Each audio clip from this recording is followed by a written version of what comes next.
তাহলে সোহবত দুই রকম, একটা হলো ওলি আল্লাহর সোহবত, আর একটা হলো ওলি শয়তানের সোহবত। কথা বুঝে নিয়েন। আবার বলছি, একটা হলো আল্লাহওয়ালা লোকের সোহবত, আর একটা হলো বেপর্দা অশ্লীল খারাপ জাহান্নামী বা গুনাহগার মানুষের সোহবত।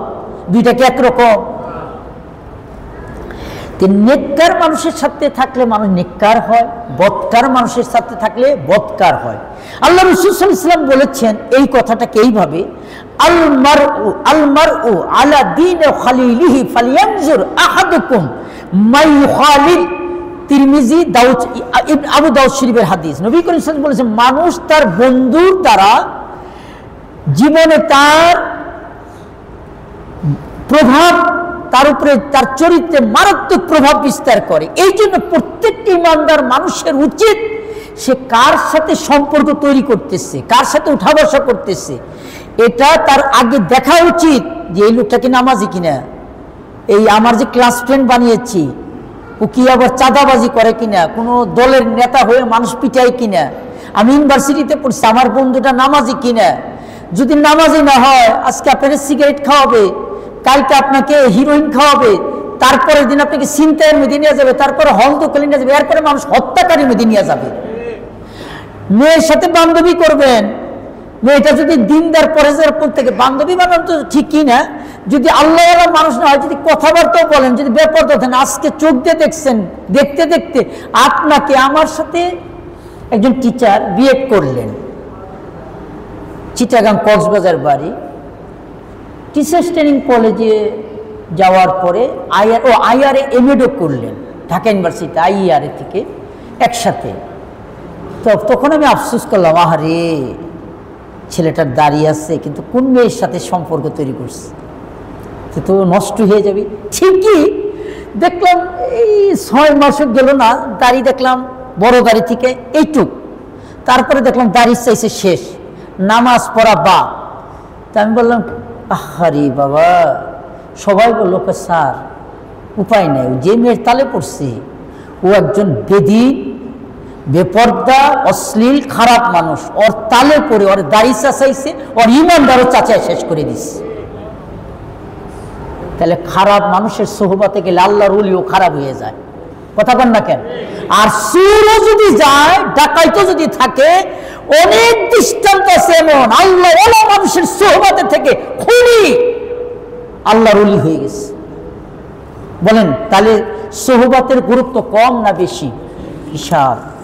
সম্মানিত ভাইয়েরা আমার, এবার আসেন প্র্যাকটিক্যাল জীবনে কিছু কোরআন হাদিস এবং সাহাবীদের জীবনে বলি। কোরআনের ভিতরে 114টি সূরা আছে। বলেন কয়টা সূরা আছে? একটা সূরার নাম হলো সূরা কাহাফ, আসহাবে কাহাফ। এই আসহাবে কাহাফ যুবকরা, তাদের ঘটনাগুলি আল্লাহ তাআলা কোরআনে বলেছেন। এই যুবকগুলি আল্লাহর ওলি ছিল, সদা সর্বদা আল্লাহর জিকিরে ফিকিরে, যখন খাওয়া দাওয়া সবসময় আল্লাহর জিকিরে থাকতেন। এদের সাথে একটা কুকুর ছিল, কোরআন শরীফ আছে। আসহাবে কাহাফ যুবকদের সাথে একটা কুকুরও ছিল। এই পৃথিবীতে যত পশু পাখি জীব জন্তু আল্লাহ হিসাব নিকাশ সংক্ষিপ্তভাবে নিয়ে আল্লাহ তাদের শাস্তি বা ভালো মন্দ দিয়ে মাটি করে ফেলবেন, কিন্তু আসহাবে কাহাফের কুকুরটাকে আল্লাহ জান্নাতি করবেন। সুবহানাল্লাহ কবেন না?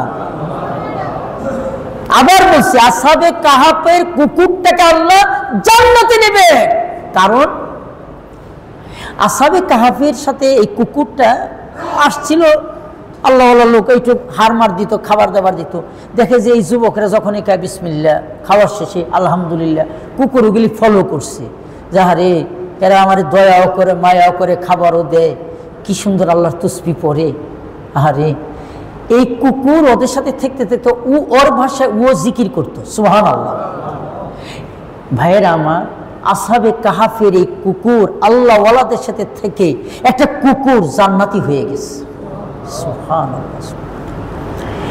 মুসা আলাইহিস সালামের হাতে একটা লাঠি ছিল। এই লাঠিটা পাইল কই? শুআয়ব আলাইহিস সালাম তার শ্বশুর, উনিও নবী, ওই যে দুই মেয়ের পানি খাওয়ানোর জন্য কূপের মধ্যে উঠাইতে গেছে, পারে না। তাহলে যুবক মুসা আলাইহিস সালাম ইয়াং ছেলে যাচ্ছে, দেখতেছে দুইটা মেয়ে কষ্ট করছে, পানি উঠায় পারে না। মেয়ে মানুষ তো পর্দা করে। মুসা আলাইহিস সালাম যায় কয়, I can you help you? কয় আছে, করেন, হেল্প করেন, সাহায্য করেন। তো সাহায্য টাহায্য করে চলে যাচ্ছে। কয় এই বাবা দাঁড়ান, আপনি তো অনেক আল্লাহ আল্লাহ মানুষ দেখা যাচ্ছে, কয় টাকা পয়সা নেবেন না? লাগবে না, দোয়া। তো বুঝছে আপনাদের বাসা কোথায়? কয় ও জায়গা। আপনার আব্বার নাম কি? কয় আমার আব্বার নাম হজরত শুআইব আলাইহিস সালাম।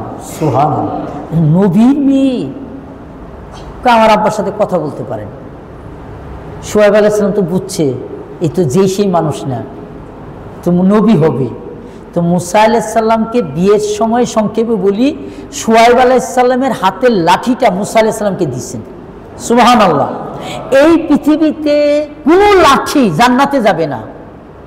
শুআইব আলাইহিস সালামের দেওয়া লাঠি, মুসা আলাইহিস সালামের হাতের লাঠিটা জান্নাতে চলে যাবে, কারণ নবীর সুহবাতের লাঠি জান্নাতে যাবে। এবার আসেন, এই হাদিসখানা সিয়াসাত্তার, তিরমিজি, নাসাই, ইবনে মাজাহ, অনেকগুলি কিতাবের মধ্যে আছে। যারা মক্কা মদিনা শরীফ যান, তারা কয়েকটি জায়গা আছে যেখানে বাংলাদেশ, ইন্ডিয়া, পাকিস্তান, তারপরে টার্কিশ, ইন্দোনেশিয়ার হাজিরা যায় নামাজ পড়ে। আর সৌদি পড়লে হাজি রুক রুক, দাঁড়াইতে দেয় না। কেন? ওরা ওই সালাফি তো, খালি সব কিছুর মধ্যে বেদাত আর শিখ বেশি বলে। ওই জায়গার মধ্যে নামাজ পড়তে, একটা জায়গার নাম আছে উস্তুনে হান্না, একটা জায়গার নাম। এটা কি? ইসলামের প্রথম যুগে নবী করিম সাল্লাল্লাহু আলাইহি ওয়াসাল্লাম যখন মসজিদে নববীতে খুতবা দিতেন, তখন এই খুতবা দেওয়ার জন্য যে মেম্বার, ভালো করে শুনেন, মেম্বার, এই যে সিঁড়ি, এটা ছিল না। একটা মরা খেজুর গাছ, বলেন কি? আবার বলেন, মরা খেজুর গাছ, এটার একটা কাণ্ড নিয়ে নবী করিম সাল্লাল্লাহু আলাইহি ওয়াসাল্লাম এই যে এরকম পিঠ লাগিয়ে, পিঠ মুবারকের সাথে লেগে খুতবা দিতেন। টাকা, সাহাবির সংখ্যা বাড়লো, একটু টাকা পয়সা হলো, সাহাবিরা বলি ইয়া রাসূলুল্লাহ আমরা একটা মেম্বার বানিয়ে দিই। তো মেম্বার এরকম বানিয়ে দিচ্ছেন। মেম্বার বানিয়ে দেওয়ার পর প্রথম মেম্বার ছিল একটা সিঁড়ি, এটা একটা বলে দিই। প্রথম মেম্বার ছিল একটা সিঁড়ি, তিনটা না। আবু বকর সিদ্দিক রাদিয়াল্লাহু আনহু বলেন, বাবা নবী যেখানে বসছে ওইটা তিনি আরেকটা সিঁড়ি বানাইলেন। হযরত ওমর আরেকটা সিঁড়ি বানাইলেন। হযরত উসমান নবীর ওই জায়গায় যা বসলেন। তখন বললেন আপনি এইরকম করলেন। কয় এইরকম যদি খলিফারা খালি সিঁড়ি বাড়াইতে থাকে তাহলে আসমান পর্যন্ত সিঁড়ি যাবে।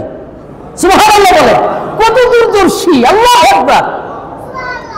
সাহাবীরা বলছে যে আগে বানাইছে আবু বকর, উমর, ওনারা বুজুর্গ, আমি তত বুজুর্গ না। এখন এটা যদি খালি বাড়াইতে থাকে তো সিঁড়ি বানাইতে পারে, তো মসজিদের ফাউন্ডেশন দেওয়া লাগবে না, এই মসজিদ মেম্বার দিয়ে দেখা যাবে যে মসজিদ শেষ।